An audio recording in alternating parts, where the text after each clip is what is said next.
Salam alaikum, Azul, bonsoir. Quelqu'un m'a reproché de dire et de répéter que nos hôpitaux sont sinistrés en ces temps de crise sanitaire, qu'il n'y a plus d'État, que les Algériens sont livrés à eux-mêmes et qu'ils n'ont plus d'autre choix que de tenter de s'organiser eux-mêmes, chacun comme il peut, chacun à son niveau, pour parer au plus pressé, au plus urgent, et tenter d'activer de petites solidarités locales qui, au niveau de son quartier, qui, de son village, pour essayer d'aller vers plus large, pour essayer de pallier à l'absence de ces pouvoirs publics, pour essayer de venir en aide à des populations en détresse. Oui, ce monsieur m'a donc vertement chapitré pour avoir osé dire qu'il n'y a plus d'État dans ce pays, si tant est qu'il ait réellement existé un jour.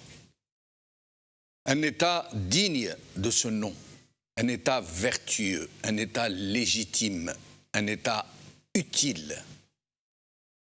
Alors, je pose la question, mes chers amis, à vous. Est-ce qu'il y a un véritable pouvoir dans ce pays, hormis celui du pillage, de la corruption, de la répression, de l'enlèvement, de la torture, du mensonge? Je vous pose la question. Est-ce que ce pouvoir a été porté à la tête de ce pays par des élections sincères? Je vous pose la question. Ne s'est-il pas imposé aux Algériens par la violence, la subversion, le mensonge, la fraude électorale? Je vous pose la question. N'a-t-il pas provoqué hécatombe sur hécatombe? N'a-t-il pas enlevé des Algériens? Ne les a-t-il pas torturés, exécutés sans jugement? Ne les a-t-il pas fait condamner à de lourdes peines de prison par une justice aux ordres? N'a-t-il pas dilapidé des fortunes considérables pour anesthésier tout un peuple et pouvoir ainsi l'endormir et pouvoir piller le bien public pour l'investir dans des pays étrangers? N'a-t-il pas fait assassiner des leaders politiques dont le seul crime est de l'avoir dénoncé et de l'avoir contesté? N'a-t-il pas vidé toutes les institutions du pays de toute leur substance supposée? N'a-t-il pas érigé la corruption de masse et la corruption tout court en mode de gestion de tout le pays? N'a-t-il pas ravagé de fond en comble tous les secteurs de la vie nationale?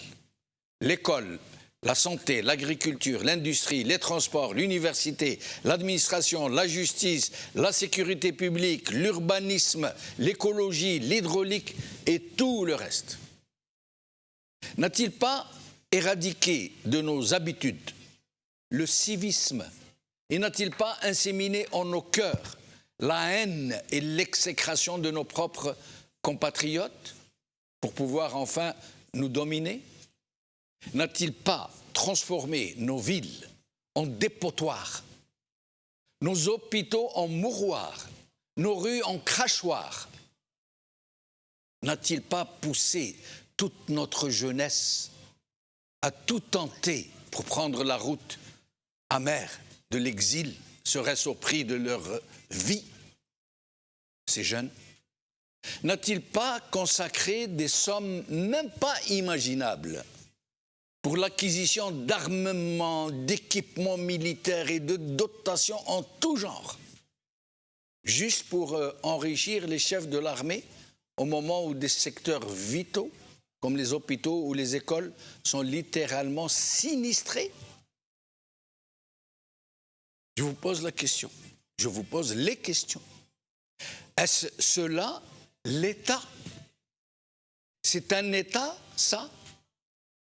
Un pouvoir qui n'est capable que de faire le mal, que de dévaster, que de violenter, que de corrompre, que d'extirper le peu qui nous reste de civique et de vertueux?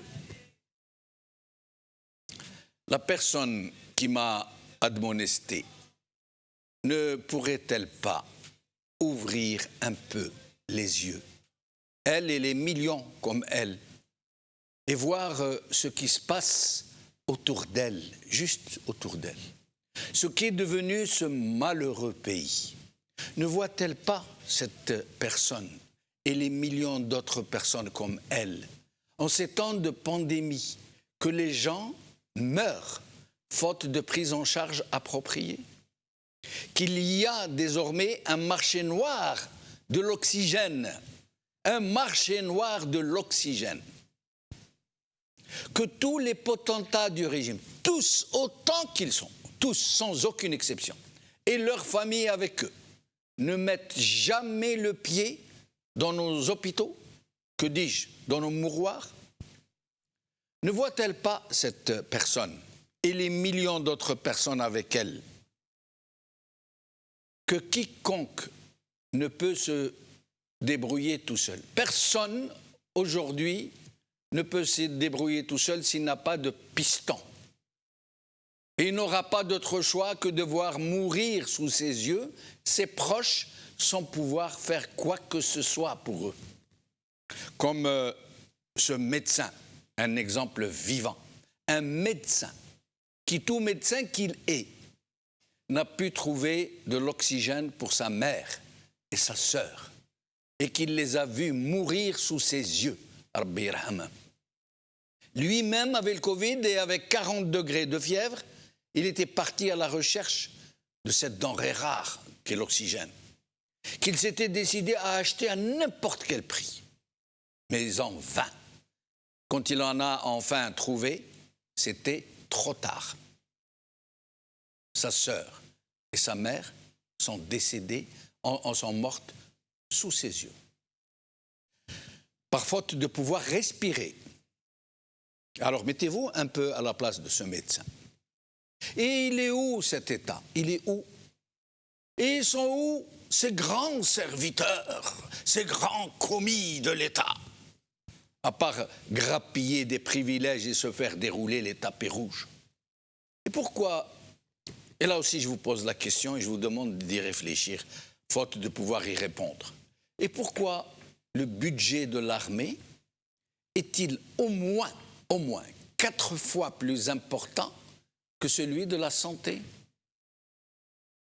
Alors que l'armée n'est pas en guerre, et que c'est le secteur de la santé qui est en guerre, et qu'il perd au combat, le combat contre le virus, des centaines parmi ses propres membres, les médecins et le personnel paramédical. Le simple bon sens voudrait que les budgets soient inversés et que celui de l'armée devienne celui de la santé. Mais ce serait priver beaucoup de gens de faramineuses commissions, n'est-ce pas? Et avantages en tout genre. Alors, vraiment, il est où cet État? N'avons-nous pas plutôt affaire à une vraie mafiocratie, incapable de se protéger elle-même de l'espionnage des voisins ou des autres dans cette affaire de Pegasus? Mafiocratie dont les services secrets passent leur temps à torturer les civils, à pénétrer dans les réseaux sociaux pour semer la zizanie, la subversion et la haine, à arrêter les gens à tout bout de champ, alors qu'elle n'est pas capable de protéger les téléphones de ses propres généraux. Les Algériens sont réellement seuls, terriblement seuls, face à une terrifiante adversité et face à des échéances dont ils n'imaginent même pas la terrifiante réalité. Et le pire est que la propagande du régime a fait son œuvre, puisque la pandémie du syndrome de Stockholm a affecté des millions de nos compatriotes, malheureusement, qui boivent les paroles de ce régime et qui continuent de croire en lui, malgré ses outrageuses turpitudes. Mais tant va la cruche à l'eau. في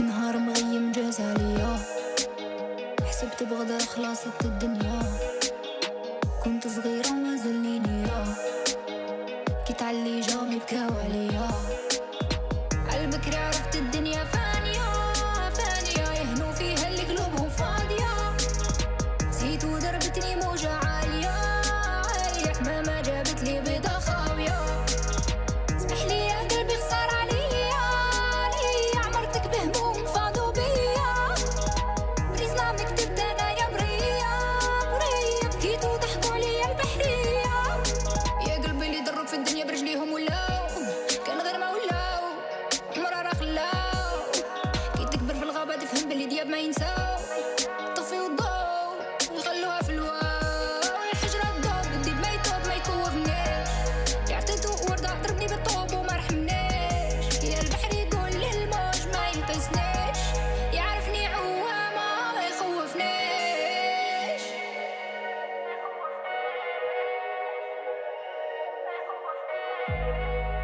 اسمح لي يا قلبي خسار عليا عليا عمرتك بهموم فاضوا بيا بريزنا مكتبت انا يا برية برية بكيت وضحكوا عليا البحرية كحالة القلوب وكتر الكذوب بان اللي مخبي وبانوا العيوب انا في بالي يا البحر نية صدقت لي كنت صغيرة طقت الدنيا بصفعة خطفتني كي وريت لها وش قلبي مخبي الويل وراتني صحابي جبدوا بيا الحصيرة مشاو خلوني بريزلام خلوني حكيت همومي موج البحر وحدو اللي سمعني بقيت على حالي نشكي للرب العالي.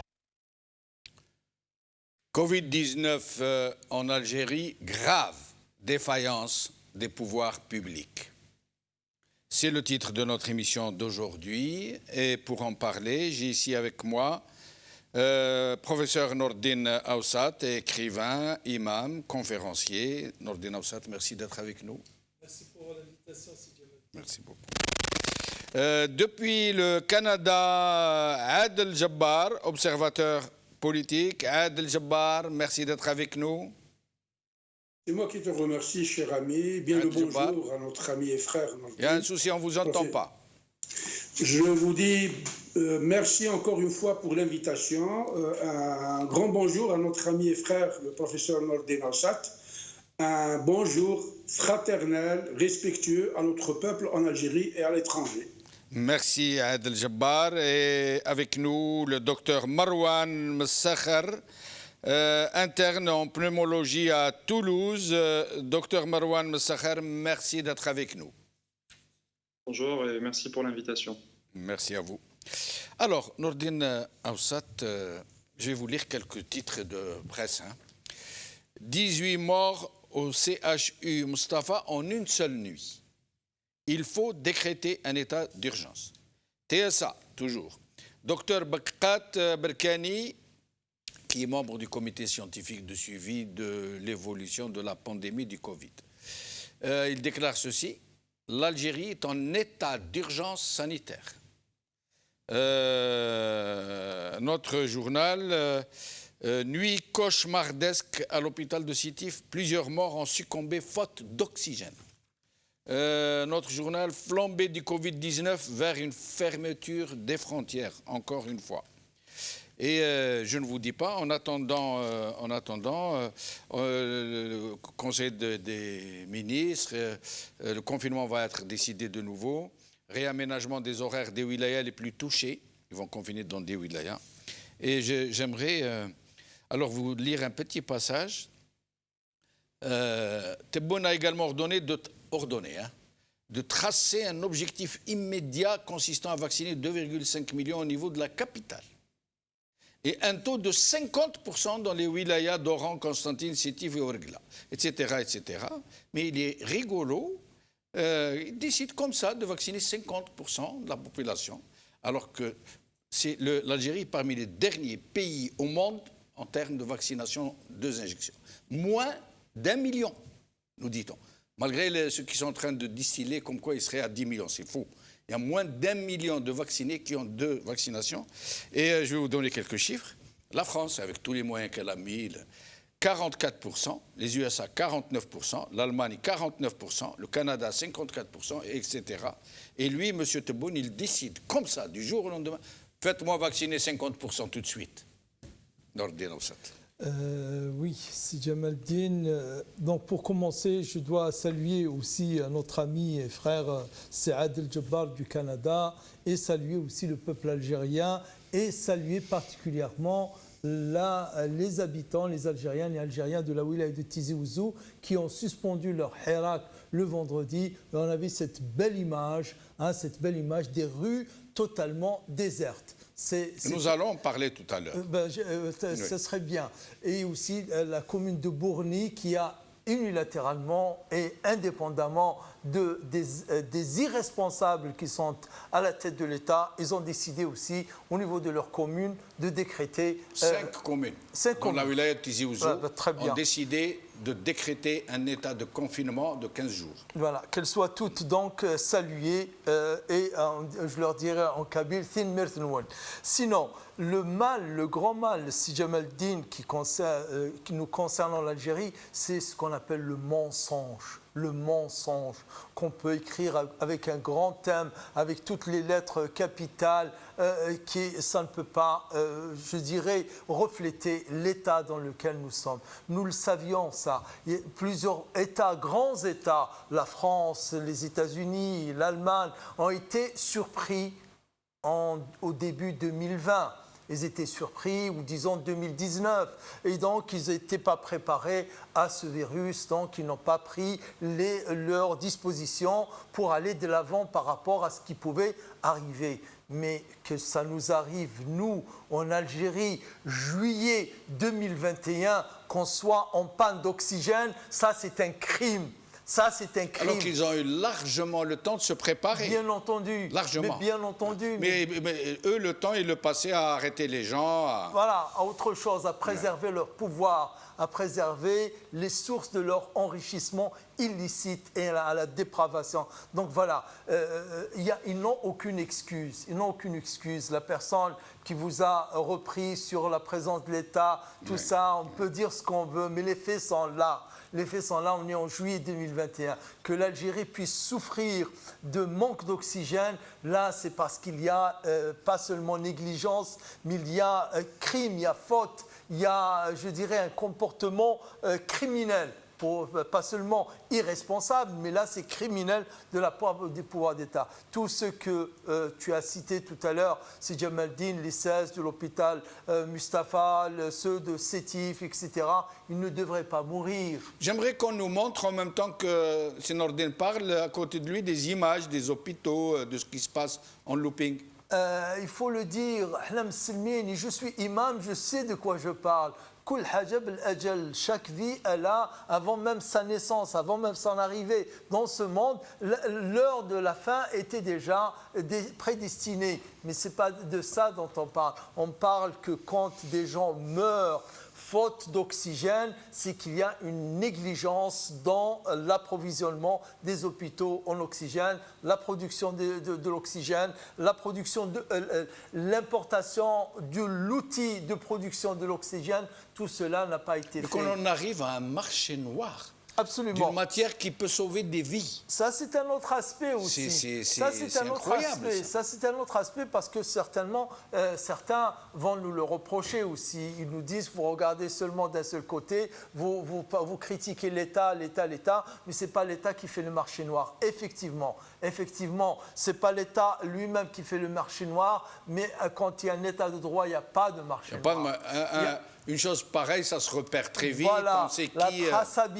la traçabilité, c'est-à-dire quand on met une personne on ne va pas braver cette organisation qui sera mise en place, que la personne qui prend, elle prend le nombre de bouteilles de gaz qu'elle prend, la destination, la personne, elle signe une décharge.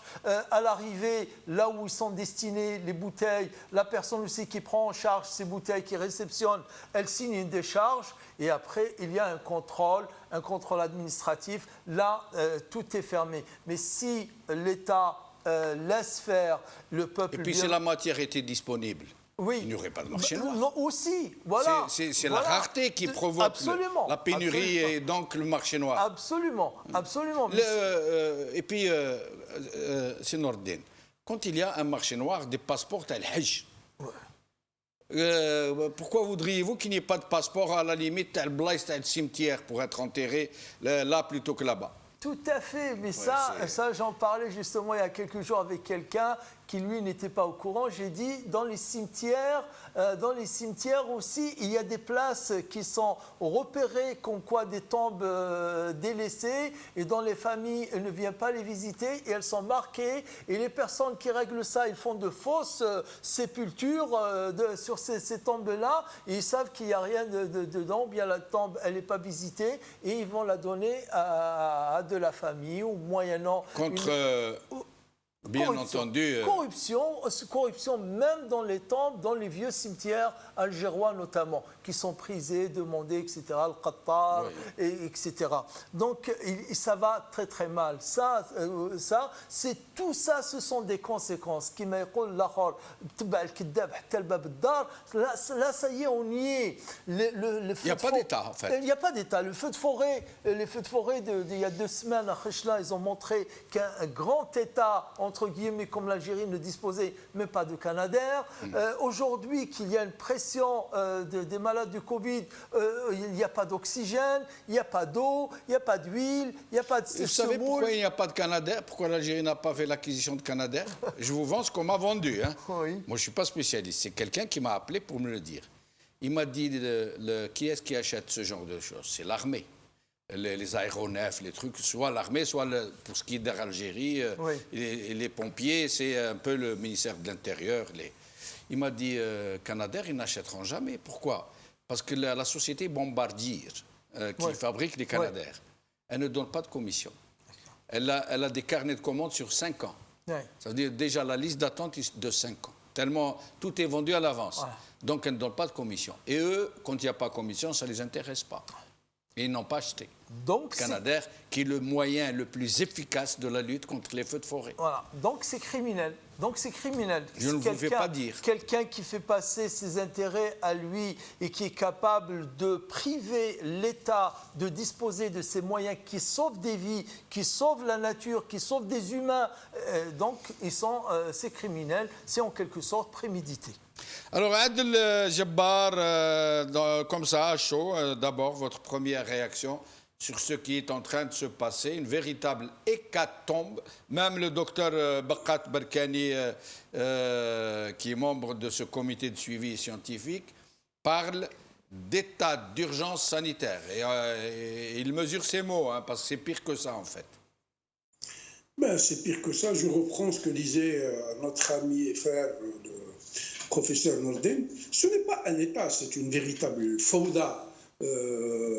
Et puis tout ce qui se fait actuellement est en train de prendre la direction d'un crime organisé, planifié. Donc tout est fait actuellement pour nuire aux citoyens algériens et à la population algérienne. Moi, je m'étonne un peu de la réaction, un peu, comment dirais-je, de la réaction des gens qui disent « mais pourquoi c'est comme ça ?» Vous savez, nous sommes dans une dictature et pour moi, personnellement, je considère que la dictature tue plus que toutes les maladies réunies. Elle provoque de l'angoisse, elle provoque du stress, de la panique, des tentatives de suicide, le délestage scolaire, les maux sociaux. La dictature tue plus que tout. La pandémie de Covid est présente un peu partout dans le monde. Le problème qui se pose est un problème de gestion, d'organisation et de planification. Or, ces 3 outils n'existent pas. c'est des gens qui sont en train de piloter un avion sans instrument. C'est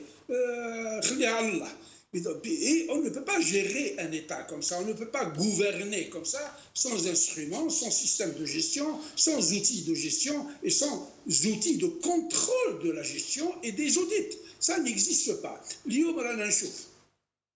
Une absence criarde d'oxygène. L'oxygène, il fut un temps, parce qu'ils ont une vision tout à fait psychopathe de la situation. Ils n'ont que des solutions sécuritaires. Rappelez-vous, il y a à peu près 25-30 ans, quand ils prenaient ou ils arrêtaient un taulier avec des bouteilles d'oxygène pour son atelier, pour eux, ils considéraient ça comme une arme de guerre. Ils l'arrêtaient, ils le mettaient en prison et ils le mettaient dans la case des terroristes. Aujourd'hui, cet oxygène-là, devant une absence d'un ministère de la Santé, d'un pseudo-gouvernement, ce sont des particuliers qui vont dans des usines pour s'approvisionner en bouteilles d'oxygène. Il y a des manipulations dans les pays qui se respectent. La bouteille d'oxygène, qui est une bouteille pressurisée, qui est très dangereuse et qui nécessite des conditions tout à fait spéciales de transport et de sécurité, on les voit être transportés dans des voitures avec des gens qui fument à l'intérieur. Les gens le font par ignorance et ils le font aussi par le fait qu'ils sont là, ils sont en train de courir pour trouver un produit rare. Je vais vous donner un chiffre. Quand vous m'avez appelé ce matin, j'ai fait une petite recherche sur les générateurs qui produisent, ou sur les petites usines, les mini-usines qui produisent de l'oxygène. Vous savez que l'usine la plus chère coûte $150 000. Les bandits qui nous ont combien elle coûte 150 000. Allez sur Alibaba, vous allez trouver des mini-unités comme les mini-laiteries que les particuliers algériens ont acheté pour faire de la transformation de lait, $150 000. C'est-à-dire qu'avec 15 millions de dollars, on aurait pu doter le pays de au minimum 100 unités. Allez sur Alibaba, l'information est présente. Donc on aurait pu acheter et doter chaque wilaya d'au minimum 2 mini-unités de production Ce qui reste, c'est la technique. Comment séparer l'air de l'azote et comment séparer l'azote, l'expurger, liquéfier et fabriquer de l'oxygène médical. Et donc, on aurait pu doter toutes les wilayas au minimum de 2 petites unités et le problème aurait été réglé. L'argent qui a été dépensé dans les feux d'artifice des généraux qui ont envoyé des feux d'artifice le 5 juillet et les musouis qu'ils ont dépensés dépassent au minimum 200 millions de dollars. Ils étaient obnubilés par leur grade, leur quincaillerie, au lieu de s'occuper du peuple. L'autre question... Justement, au sujet du budget de l'armée, tout confondu, équipement, fonctionnement, qui est de 4 à 5 fois, je crois, plus important que celui de la santé de tout le pays, hôpitaux et tout, budget... 5 fois plus peut-être, ou 4 fois, est-ce qu'il ne serait pas normal que maintenant que la santé est en guerre contre le virus qui est en train de décimer l'humanité entière, d'inverser les budgets, de donner ce budget de l'armée à la santé pour sauver des vies humaines, et bon, même si les généraux vont perdre en commission, ils vont être moins riches. Comment rien ne se fera. Avant d'arriver à répondre à cette question, je dirais tout simplement où sont les moyens de cette armée nationale populaire. A-t-on vu le déploiement des hôpitaux de campagne, la mise à disposition des ambulances, du personnel médical et infirmier de l'armée, de l'ouverture des hôpitaux militaires dans les villes où... C'est des gens qui sont en guerre contre le peuple algérien, ils s'en foutent royalement. Maintenant, concernant le budget, ce budget-là ne fera l'objet d'un contrôle et d'un arbitrage que dans un État de droit. Un État où une Assemblée nationale, avec des pouvoirs législatifs qui lui sont donnés par le peuple, qui ira contrôler cette armée. Le juge Al-Jazair, il a dépensé 6,5 milliards de dollars en quincaillerie en 2020, alors que les Algériens sont en train de crever. Moi, je vous dis, advenant un régime civil demain et un état de droit où la loi et la citoyenneté prévaudra, il n'y aura pas de crise financière. Des 18 milliards de dollars. De quoi? Et restructurant l'armée et dotant-la d'un budget approprié, ministère des Moudjahidines qui consomme 2,5 milliards de dollars, alors que nous étions 40 000 anciens Moudjahides en 62, on se retrouve à 800 000 aujourd'hui. Les budgets qui sont accordés au FLN, au RND et à toutes les organisations mafieuses et satellitaires du pouvoir, il y a un argent fou.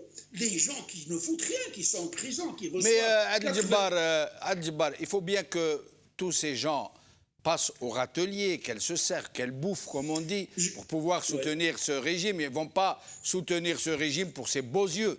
Donc c'est normal qu'ils leur dressent la table. C'est normal. C'est dans la logique. C'est dans la logique de toute mafiocratie qui se respecte. Ils sont des millions à avoir été infectés de la propagande du régime. Moi, je ne suis pas de cet avis. Ce n'est pas cette lecture que j'ai. Moi, je me fie aux propres chiffres de ce régime illégitime issu des dernières élections. Il est démontré clairement que moins de 5% des Algériens ont été votés. Et ceux qui ont été votés, ce sont les gens qui étaient obligés de le faire. Donc c'est les militaires, les gendarmes, la police et puis les inféodés du régime. Et restez avec nous, Adel Jabbar. A tourné le dos définitivement à ce régime-là. Le temps des comptes et des redditions et de l'imputabilité viendra avec un état civil que nous nous efforçons de faire naître, Inch'Allah. Alors, docteur Marwan Massakhar, merci donc encore une fois d'être avec nous. Vous êtes un peu, nous dit-on, dans ces initiatives pour essayer de se porter au secours du pays. On nous dit que vous faites partie de ce collectif algérien, Medical Network AMN, qui aurait rassemblé beaucoup d'argent déjà. Est-ce que vous confirmez ? Oui, c'est vrai qu'en fait, on a commencé le jour de l'Aïd, juste après Salat l'Aïd, et on est parti de rien. Et tout à l'heure, quand j'ai vu la mise à jour de la collecte, il y avait au moins 100 000 euros tout à l'heure. Donc, je pense que ça continue d'augmenter, mais c'est vrai qu'il y a beaucoup de gens qui participent, tous les Algériens partout dans le monde qui veulent aider, qui veulent soutenir les patients qui ont besoin d'oxygène. Vous seriez, on me dit à l'oreillette, 159 000 euros maintenant, ça vient d'être actualisé. Bah, c'est possible parce que c'est vrai que j'ai eu beaucoup d'appels depuis tout à l'heure. On est en train de gérer beaucoup de choses, donc je ne regarde pas toutes les heures la mise à jour, mais ça ne m'étonne pas parce que c'est vrai que ça augmente rapidement et on est très content que... Alors, vous êtes en train de collecter pour... entre autres, l'achat de matériel d'oxygénothérapie, CPAP, masque haute concentration, des bimètres, des doubleurs, mais aussi de concentrateurs pour répondre au manque d'oxygène. Et donc, ces derniers seront acheminés via la PCH, pharmacie centrale, à destination directe des médecins de première ligne. Est-ce que le régime va vous laisser faire? Est-ce que généralement, il refuse ce genre d'assistance pour ne pas paraître complètement absent devant ses responsabilités? Est-ce que vous avez l'accord? Vous avez l'accord pour... En fait, lors des deux dernières vagues, donc on a déjà fait la même chose et il y a eu les équipements qui ont été acheminés sans problème et c'était avec le même circuit, c'est-à-dire Air Algérie, la douane, la PCH et puis enfin aux personnes concernées du réseau qui vont récupérer le matériel et le distribuer. Donc a priori, ça va suivre le même chemin. Là, on a pu faire la première commande, donc il y a malheureusement des délais pour que les fournisseurs nous livrent déjà en France le matériel. Donc ça va partir d'ici et donc il n'y a pas eu encore cette étape de livraison. Mais les deux dernières fois, en tout cas, il n'y a pas eu de problème par rapport à ça. Et qui sont ces généreux donateurs? C'est des Algériens qui sont partout dans le monde. Il n'y a pas que des Algériens parce que la majorité, c'est quand même la communauté algérienne à l'étranger, mais il y a aussi des gens d'autres nationalités qui sont touchés par la situation qui aident. Mais la majorité, c'est quand même la communauté algérienne à l'étranger.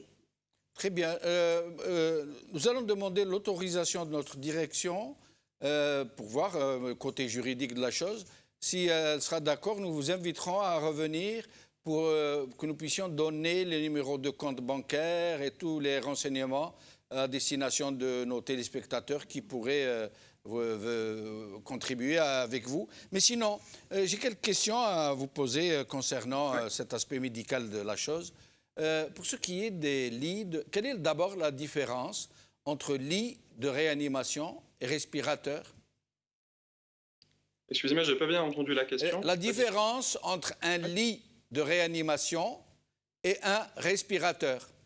D'accord. En fait, les lits de réanimation, c'est des lits qui sont équipés avec plusieurs matériels. Donc l'idée, c'est une assistance aux patients qui sont en défaillance. Donc ça peut être une défaillance respiratoire, une défaillance cardiovasculaire, neurologique. Donc pour le Covid, c'est surtout une défaillance respiratoire. Et donc les lits de réanimation sont équipés de plusieurs équipements qui vont remplacer, on va dire, les organes qui sont en train de lâcher par du matériel sophistiqué. Et le respirateur? Ça, c'est une lit de réanimation. Et le respirateur? Le respirateur, ça fait partie juste des équipements qui sont disponibles dans une chambre. On parle plutôt de box de réanimation.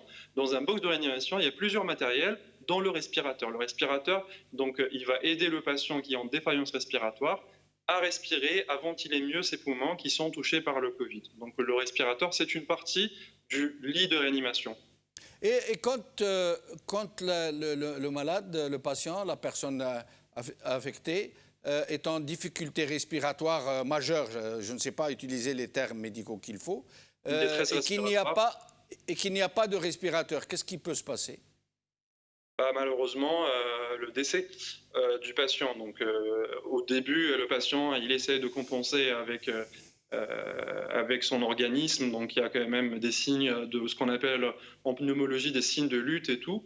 Après, il y a malheureusement des signes de faillite. Ça veut dire que la pompe ventilatoire, elle ne peut plus assurer une bonne ventilation pour le patient. Et normalement, à ce moment-là, même avant, on est censé apporter le soutien, le support d'oxygénothérapie, la ventilation, le respirateur. Donc c'est là où il intervient, le respirateur.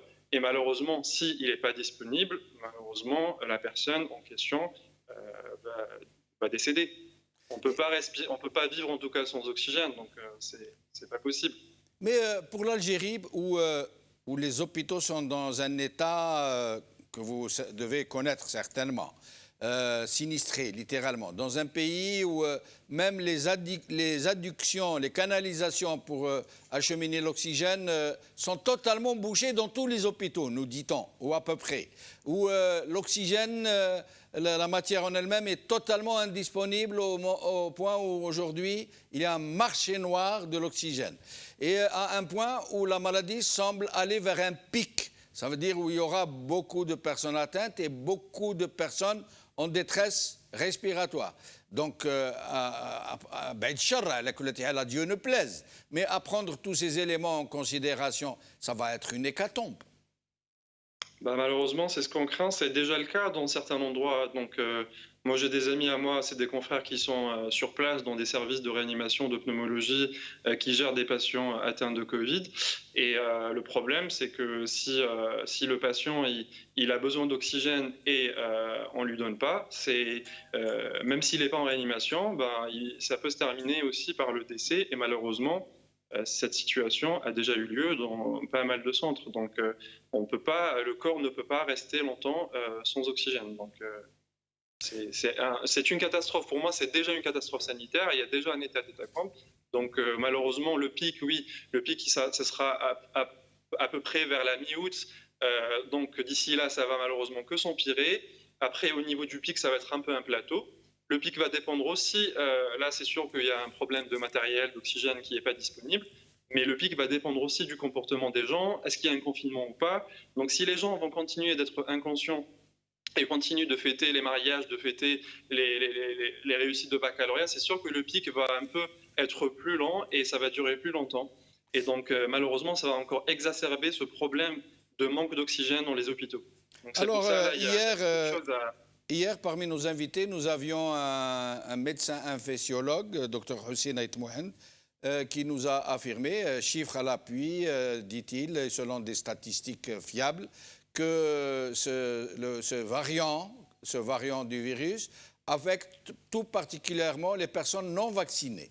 En l'occurrence, en Algérie, c'est l'un des derniers pays au monde à ne pas avoir suffisamment vacciné. Il est réellement à la traîne.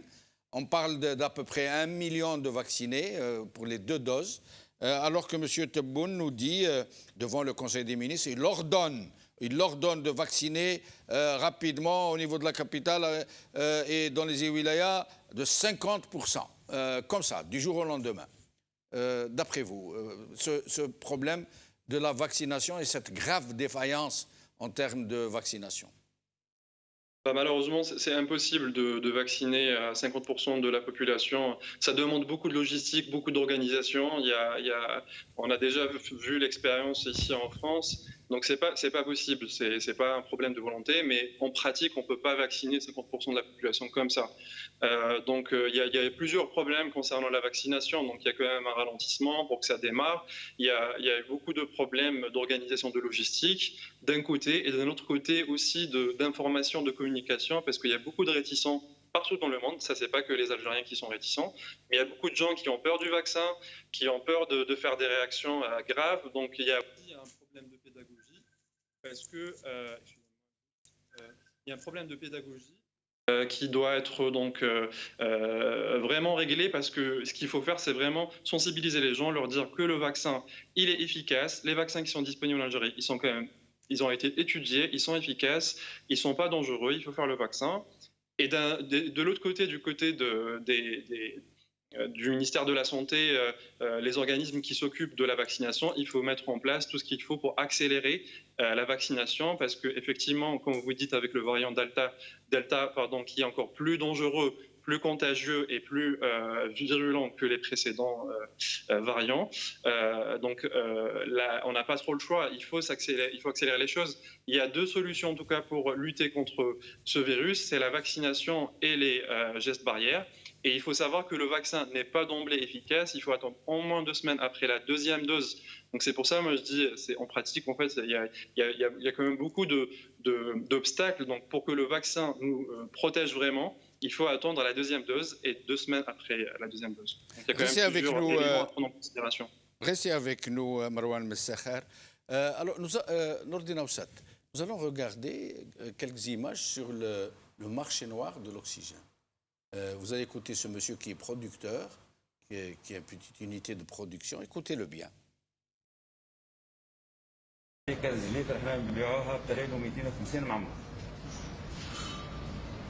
والناس يبيعوا فيها 10 ملايين وطلع فوق 11 مليون 12 مليون بروفيتي واش انتم تبيعوها قداه 3 ملايين و250 معمره فيها بالبرودوي تاع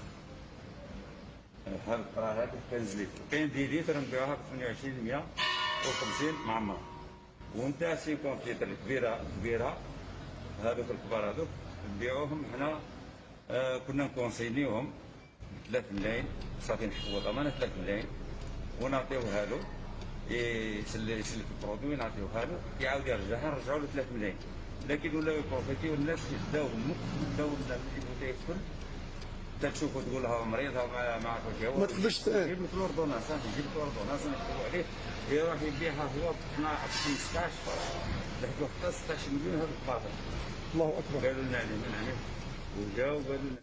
Alors, Nourdine Aoussat, hier, Smaïn Lalmas, qui était notre invité, qui a eu le Covid et qui en a réchappé, alhamdoulilah, nous a parlé il nous a appris quelque chose. Bon, franchement, moi, je ne savais pas. Moi, je pensais que les frais étaient remboursés par la sécurité sociale.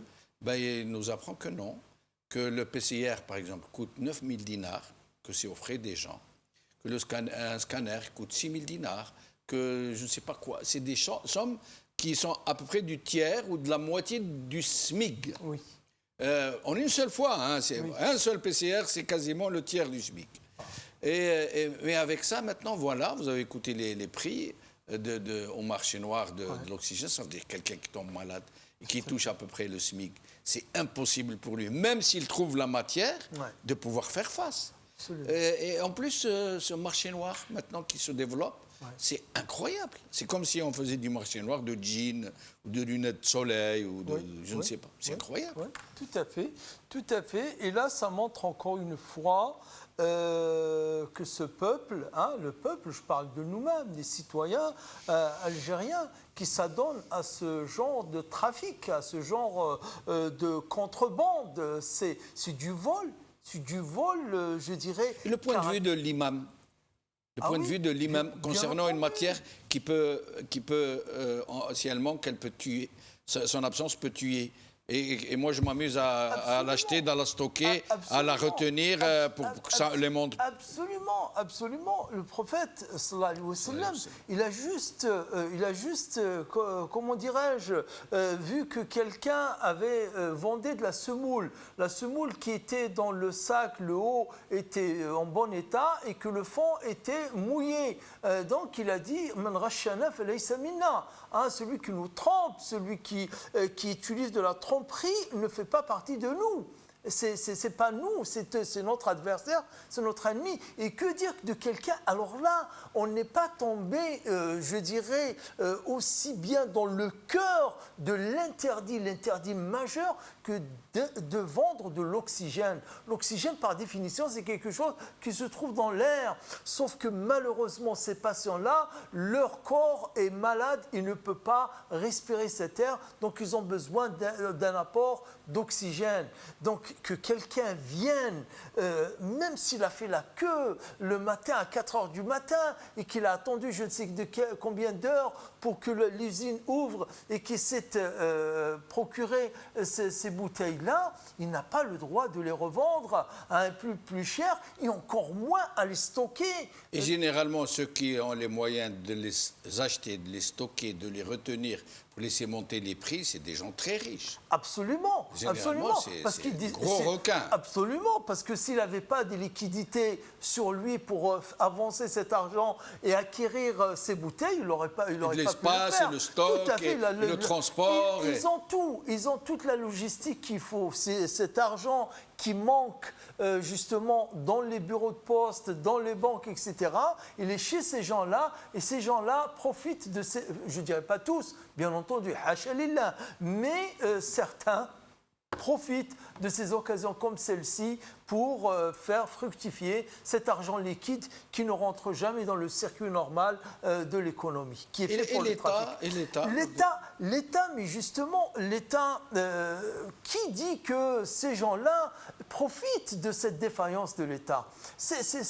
Chaque année, chaque époque, nous avons un trafic circonstanciel. Quand c'était des bars, le fer là, le rang à béton, c'était le rang à béton. Le ciment. Je me souviens quand j'étais jeune, moi, c'était le ciment à une époque. La semoule, l'huile, la tomate. Le bois à une époque, c'est comme ça. C'est un système, c'est systémique. C'est systémique et c'est pour cette raison que depuis 40 ans, depuis 50 ans, le même pouvoir, il a les mêmes tares. Sauf que quand ça touche à la vie humaine, quand ça touche des dizaines de morts comme ça tous les jours, là ça devient criminel. Là ça dépasse les limites et ça devient intolérable, quelles que soient les personnes qui sont impliquées d'une manière ou d'une autre dans cette situation. Donc haram alaikum, on leur dira c'est le minimum pour ces gens qui profitent de cette situation. Une bouteille de gaz, il a cité 22, il a cité 28, il a cité 3000. Donc des bouteilles qui coûtent 3 millions, qui se retrouvent 15 millions. 15, non, c'est celle de 2 millions 200 qui est à 10, 11. C'est celle de 2 millions 200. C'est 5 fois le prix. Voilà, c'est 5 fois le prix. Parce que les gens n'ont pas le choix, ou ils achètent ou ils meurent. Voilà, tout à fait. Or, là, les gens, ils n'ont pas le choix, quitte à, je ne sais pas, aller emprunter chez la famille, etc., pour acheter cet oxygène qui est vital pour eux. Donc là, l'État, franchement, il a dépassé toutes les limites et c'est impardonnable. C'est impardonnable. D'autant plus que tu en parlais tout à l'heure. 2020, d'accord, que le budget, on ne savait pas, mais pour 2021, au moins qu'on aurait voté le budget de la santé, parce qu'on savait, tout le monde savait. Voilà. Galaoudi, on ne peut pas prendre plus que la santé, Absolument, on est en guerre contre le virus. Ces militaires-là, ce chef d'état-major et tout son staff derrière lui diront, nous, cette année, nous demandons, nous, les militaires, nous, l'état-major militaire, nous demandons à ce que notre budget soit amputé du tiers. Là, oui, au profit c'est une de armée, la santé. Voilà, c'est une armée populaire. Là, c'est une armée nationale et populaire. Mais garder leurs privilèges alors que le pays est en paix et qu'une guerre, pas attendue, pas prévue, réelle, on y était déjà. Tu as dit tout à l'heure, on est en guerre. On n'est pas en guerre maintenant, on est en proie. Le ministère de la Santé n'est pas en guerre, il est en proie. Il est assailli, il est victime, il subit.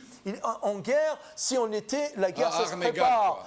Si c'était prévu, si on était dans la prévision, on dit on prépare les batailles, on prépare les guerres. Non, on est dedans, là, on est en train de subir. Le ministère de la Santé, sans parler, on peut remonter plus loin. Quand vous avez un ministre de la Santé qui suit des charlatans ou un ministre de la Santé qui reçoit Bonatero, qui lui ramène 2 feuilles, je peux produire le vaccin. Tout ça, tous ces gens-là, Inch'Allah, demain, quand il y aura la démocratie, ils vont passer en justice. Ce Ben Bouzid, il va passer en justice. Ce Bonatero, il va passer en justice. Et cette presse, ces télévisions qui l'ont reçu, qui montaient pour le peuple, qui baratinaient. Et vous vous rappelez l'affaire Zaïbat avec Boudiaf? Oui, j'allais parler, après je l'ai zappé. Ouais. Bien sûr, celui qui était avant Ben Bouzid, comment s'appelle Boudiaf, qui reçoit... c'est lui qui lui avait la promotion. Voilà, un ministre de la Santé qui fait la promotion d'un charlatan. Un charlatan. Voilà, aujourd'hui... En direct à la télé. Oui, aujourd'hui, nous payons les conséquences de cela. Nous payons les conséquences. C'est pour ça que le peuple, là, il voit tout, il subit tout. Et j'espère que ce sera une dernière leçon, une dernière, je dirais, mascarade, un dernier crime que ce pouvoir commet contre son peuple et contre les citoyens et citoyennes. Adel Jabbar, vous qui d'habitude, c'est connu chez vous maintenant, tous les téléspectateurs d'Al Magharibiya le savent, vous défendez systématiquement Chab el-Jazairi, même Ghalt. On vous parle de civisme, par exemple, vous dites non, Chab el-Jazairi civique. Ça veut dire c'est comme ces mamans qui donnent toujours raison à leurs gamins, jamais yadram, jamais. Mais réellement, Adel Jabbar, je vais peut-être vous choquer. Ça va être difficile. Je sais, mais je vais essayer quand même de vous choquer.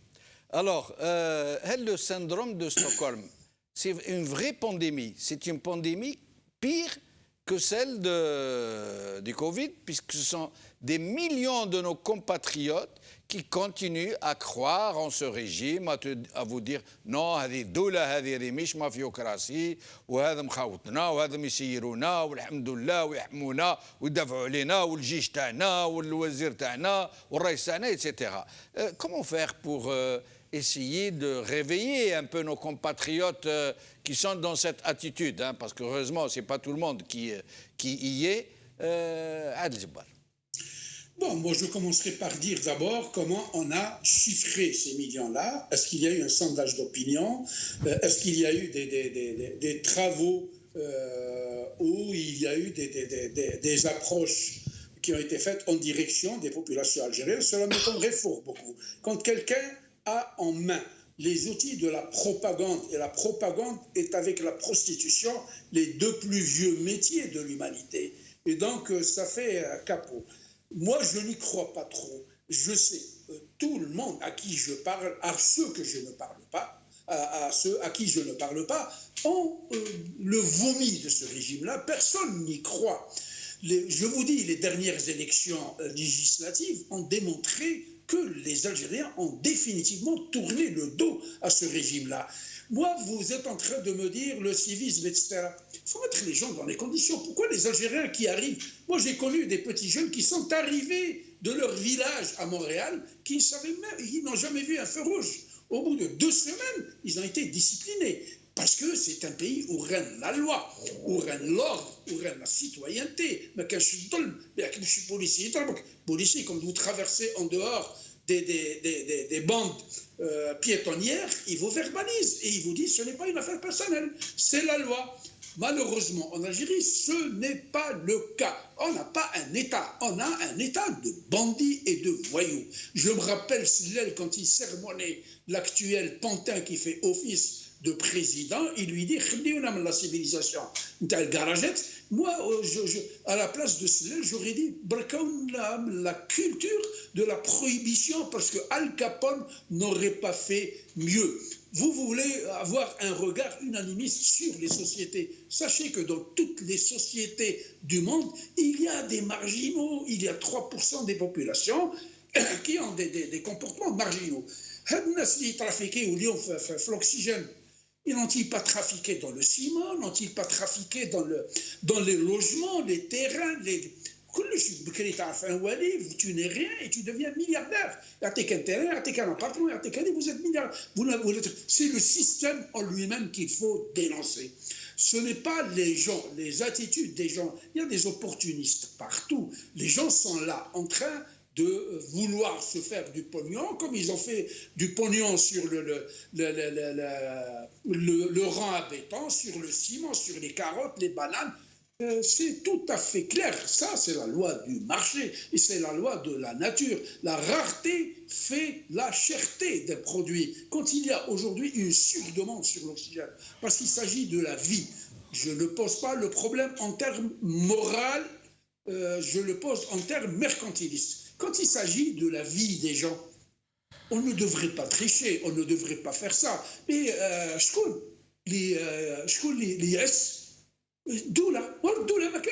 Doula, c'est elle qui favorise ce type de situation. Même on parle de civisme.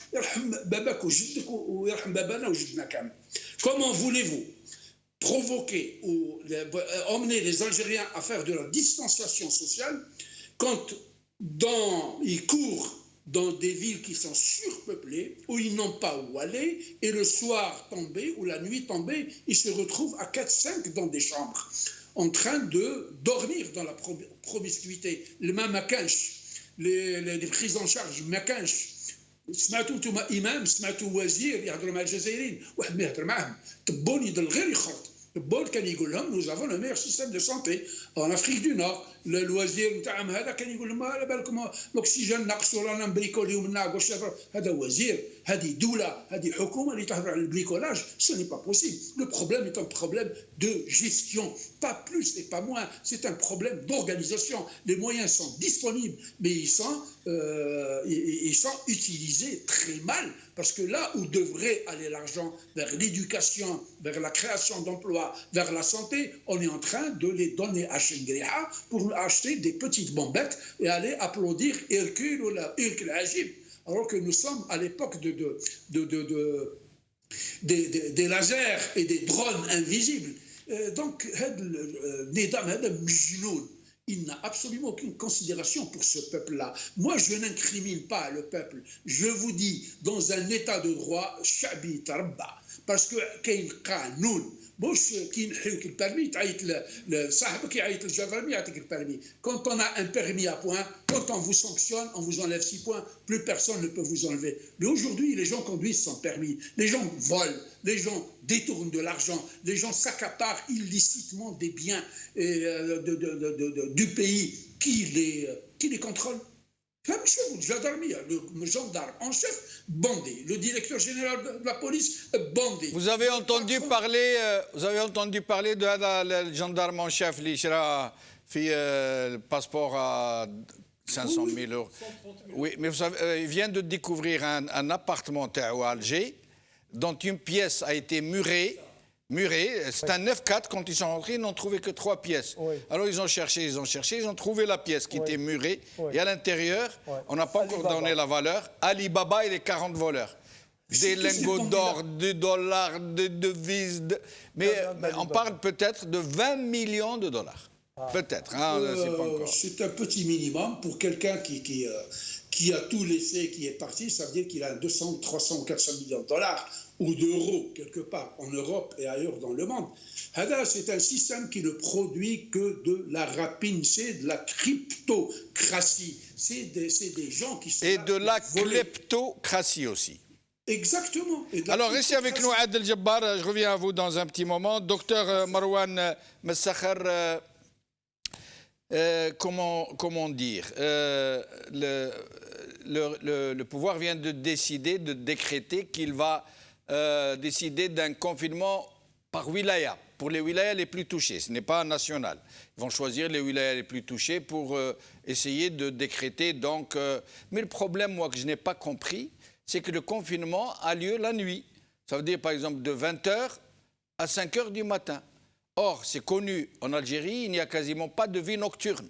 Les gens rentrent chez eux, même en été, c'est très rare que les gens veillent. Généralement, les gens rentrent chez eux. Et comme l'a dit Adel Jabbar, généralement, les logements sont surpeuplés, sont suroccupés. Il y a beaucoup de gens dans les logements, des familles nombreuses. Donc, le risque est encore plus grand. Mais c'est quoi à quoi il va être utile un confinement de nuit, d'après vous? Effectivement, c'est vrai qu'en Algérie, il n'y a pas vraiment de vie nocturne en dehors de quelques endroits peut-être, mais c'est vrai que globalement, c'est pas le moment où il y a le plus de gens. Vu la situation, en tout cas, comment elle se dégrade et vu le scénario éventuel, moi je pense que faudrait plutôt confiner tout le pays, pas juste les wilayas qui sont les plus touchés, parce que les autres, elles sont pas forcément, c'est pas forcément mieux dans ces wilayas. Donc et puis peut-être surtout les endroits où il y a beaucoup de monde, les souks, les cafés, les restaurants, le métro, les transports. Il y a beaucoup de gens en Algérie et les gens ne portent pas le masque en plus. Donc c'est peut-être ça qu'il faut... En fait, ce qu'il faut savoir aussi, c'est que les gens, si on ne fait pas de confinement, les gens ils vont forcément il y aura plus de contamination et plus de cas. Et le vaccin, on ne peut pas le faire chez quelqu'un qui vient d'avoir le Covid. Donc, il faut attendre une certaine durée. Donc, si on confine pas, la vaccination, elle ne peut pas s'accélérer non plus. Donc, il y a plusieurs raisons pour confiner.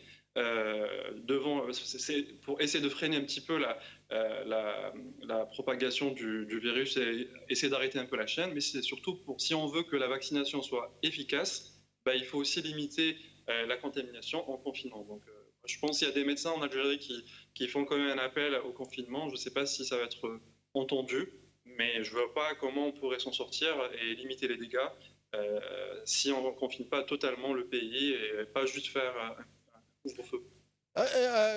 Vous êtes médecin et donc nous allons profiter de votre présence parmi nous. Quels sont les conseils que vous donneriez à nos compatriotes pour prendre un minimum de précautions pour éviter de se faire contaminer ou de contaminer soi-même les autres en cas d'infection? En fait, on répète toujours les mêmes choses depuis le début de la pandémie, c'est-à-dire les gestes barrières, se laver les mains régulièrement, porter le masque correctement. Donc ça ne sert à rien de mettre un masque qui ne va pas couvrir la bouche et le nez. Donc il faut vraiment que le masque englobe le nez et la bouche, sinon il est plus efficace. Éviter les regroupements, donc tout ce qui est mariage, funérailles, tout ce qui se passe dans des endroits qui ne sont pas bien aérés. Pareil pour les mosquées, je ne sais pas si ils sont toujours ouverts, mais je crois que oui, pour moi c'est un endroit où il y a un risque de contamination qui est quand même élevé. Donc il faut éviter tous les regroupements, bien se laver les mains, respecter les gestes barrières et surtout se faire vacciner dès que c'est possible parce que, encore une fois, on n'a pas de traitement miracle contre le coronavirus et ça c'est le cas partout dans le monde. Les seules choses qui peuvent freiner la pandémie, c'est la vaccination et les gestes barrières. Et la pénurie d'eau qui fait rage en ce moment dans le pays, est-ce qu'elle peut être un facteur d'aggravation ou un vecteur de...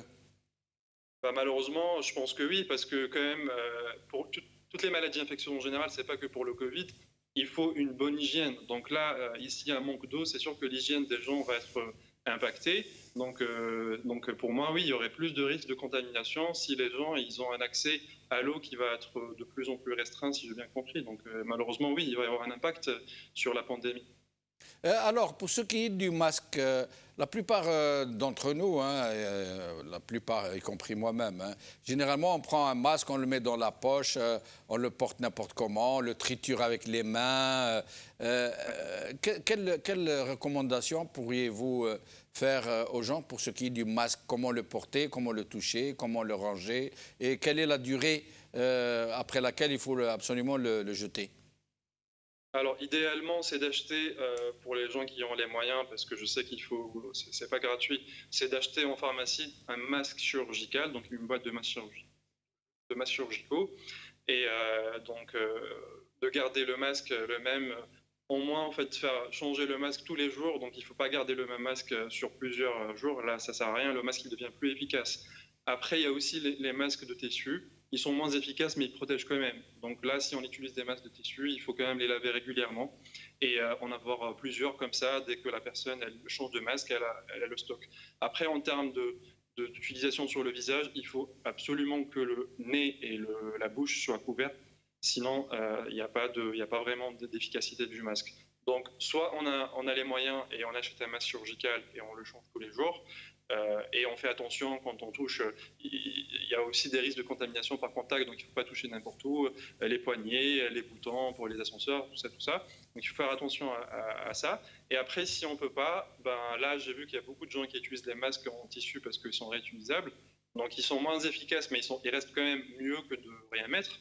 Dans ce cas-là, il faut les laver régulièrement, avoir son stock et ne pas garder le masque une semaine parce que là, ça ne sert absolument à rien. Et pour ce qui est, nous, généralement, dans nos habitudes, on se serre beaucoup la main, on se fait des boussades à tout bout de champ. Chaque matin, on se retrouve, tasbah al-khair, rabat slimat. Alors, à votre avis? À mon avis, il faut arrêter tout ça. C'est encore des gestes qui augmentent les risques de contamination.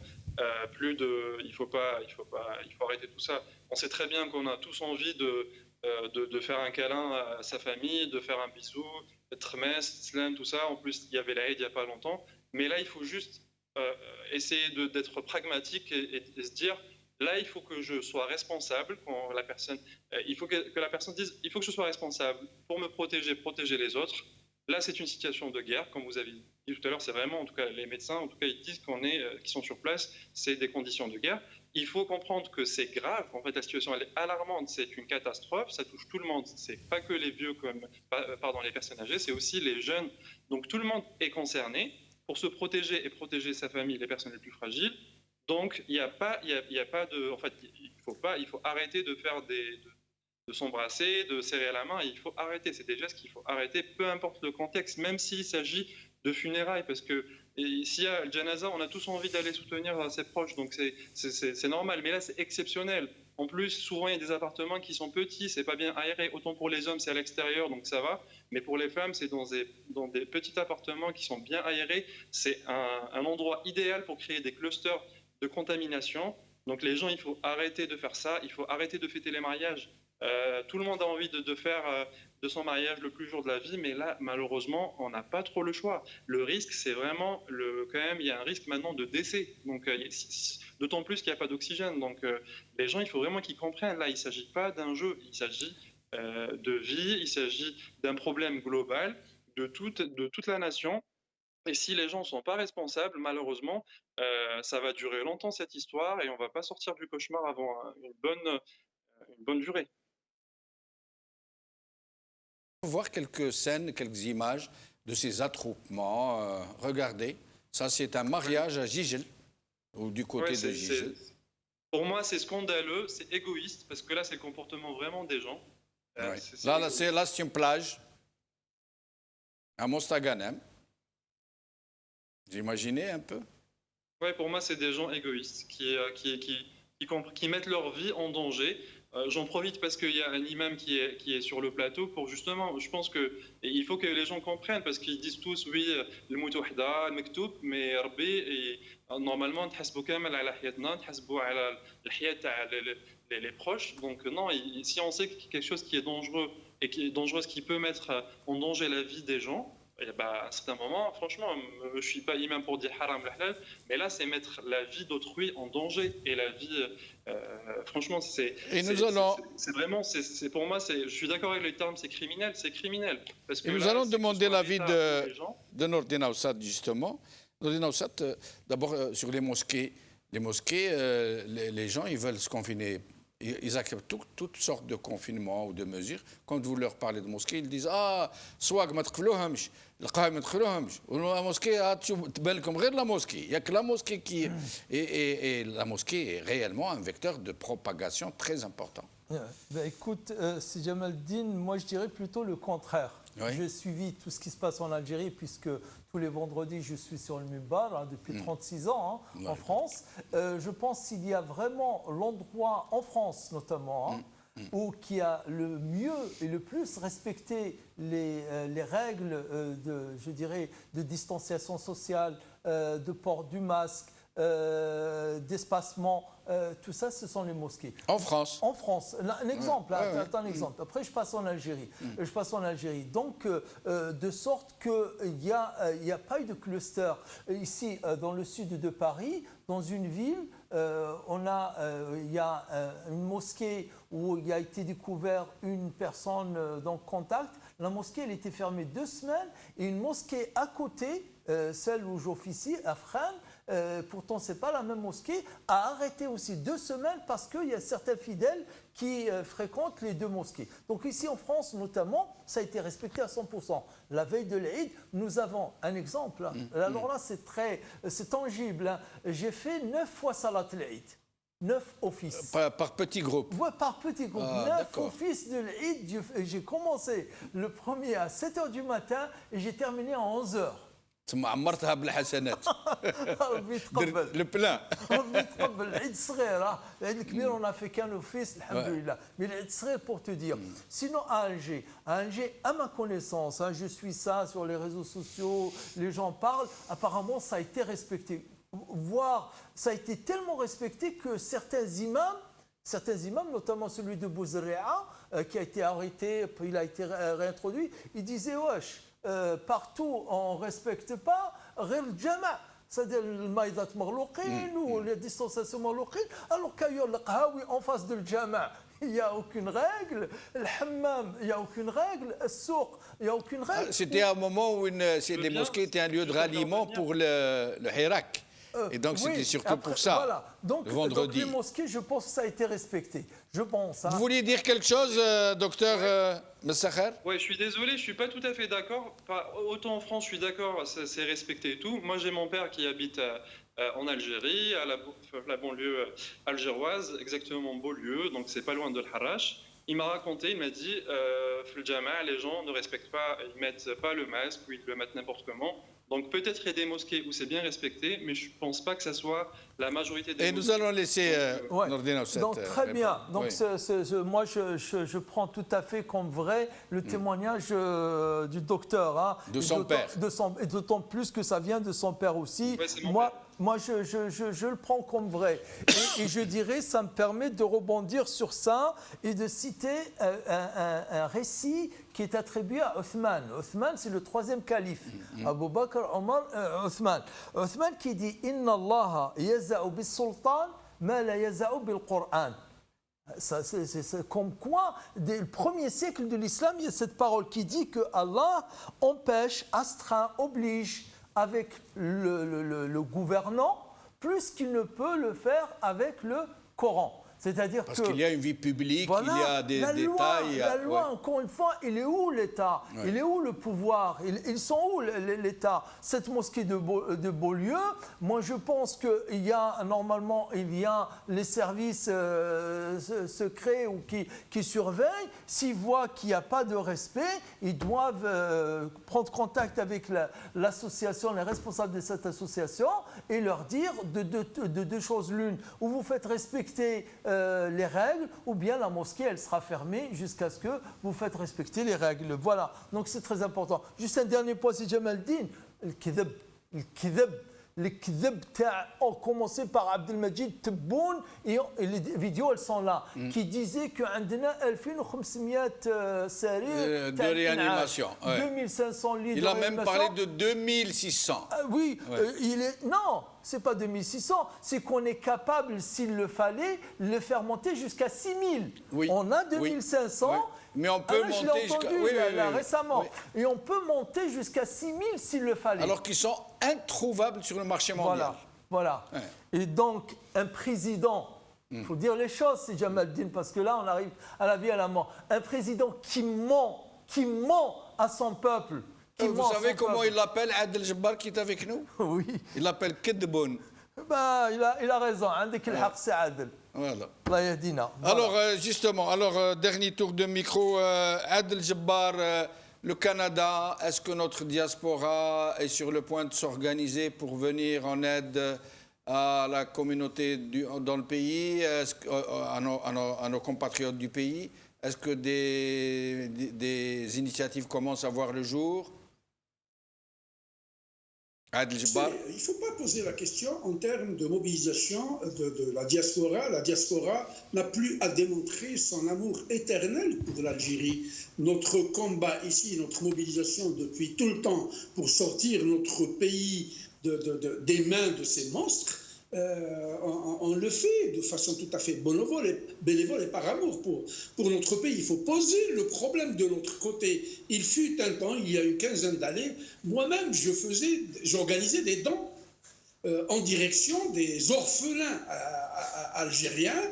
On ne pouvait pas envoyer les marchandises, parce que les marchandises, on vous dit, donnez-les pas la Croix-Rouge, le Croissant Rouge. Voilà, le Croissant Rouge. De Madame Benhabils.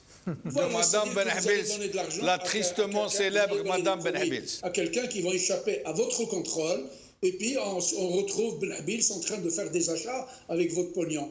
Les gens sont très sceptiques ici. Si nous avions la possibilité d'envoyer des dons, moi personnellement, je fais des dons, mais en dehors de tout circuit qui est contrôlé par la mafia. Je ne passe jamais par les banques et par les réseaux de la mafia. Oui, mais le docteur Marwan Messakhar nous dit que maintenant ça marche, que les dons arrivent à destination.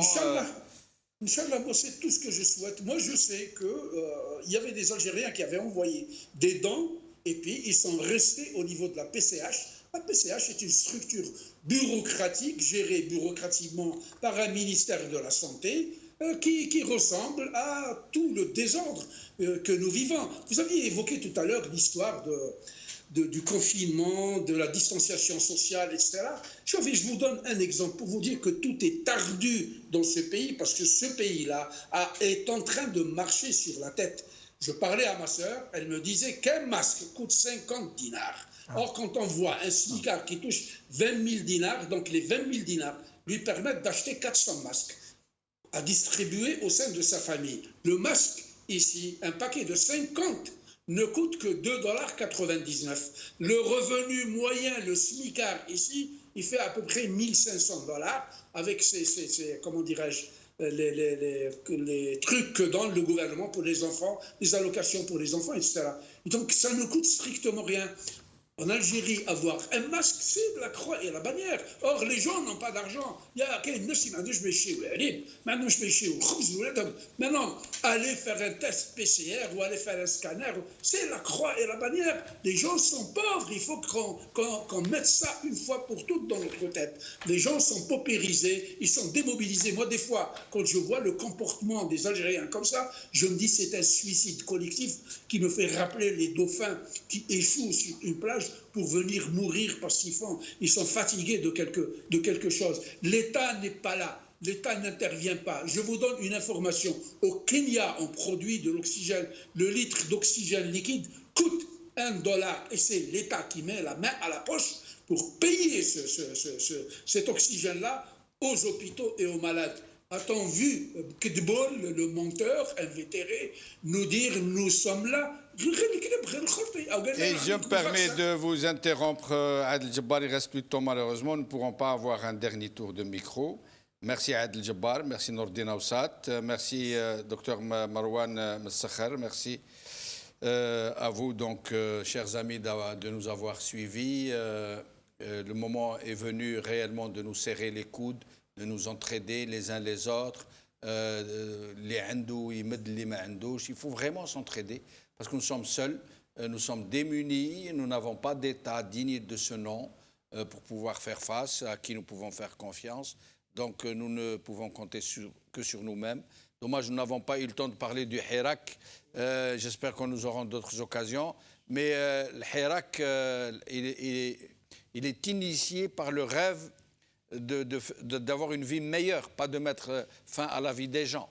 Donc s'il est nécessaire de l'arrêter par mesure de protection des vies des gens, ce n'est que légitime. Ou Nesli Gadou jusqu'à la dernière minute qui n'ont pas baissé les bras, ils ont toute notre admiration. Ou Chab Jazair min Sahamch ou min Sech, tout ce qu'ils ont fait pour ce pays. Silmiya, Silmiya, Khawa, Khawa, Khawa la khair.